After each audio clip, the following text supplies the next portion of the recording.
Trump Ukraine کے Zelensky کو ہدایات دے رہا ہے، دھمکا بھی رہا ہے کہ روس کی شرائط پر جنگ بند کر دو، لیکن زیلنسکی سیاسی خودکشی نہیں کرنا چاہتا۔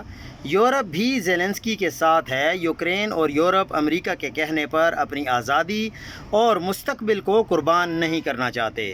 یہ عیسائی دنیا کا اصولی فیصلہ ہے۔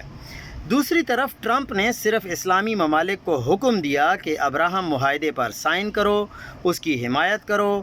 اسلامی ممالک نے دستخط بھی کیے، حمایت بھی کی، بلکہ ٹرمپ کو عظیم لیڈر قرار دیا، اور 2 اسلامی ممالک نے تو ٹرمپ کو نوبل انعام کے لیے بھی نامزد کر دیا۔ یہ اسلامی دنیا کا طرز عمل ہے۔ فرق عیسائی اور اسلامی ممالک کی ترجیحات کا ہے۔ تیسری طرف روس جنگ اس لیے بند نہیں کرنا چاہتا کیونکہ وہ یوکرین کو امریکہ کا قبرستان بنانا چاہتا ہے اور سوویت یونین کو افغان جنگ سے توڑنے کا بدلہ لینا چاہتا ہے۔ چین اس موقع سے فائدہ اٹھا کر دنیا کی معیشت کا بادشاہ بننا چاہتا ہے۔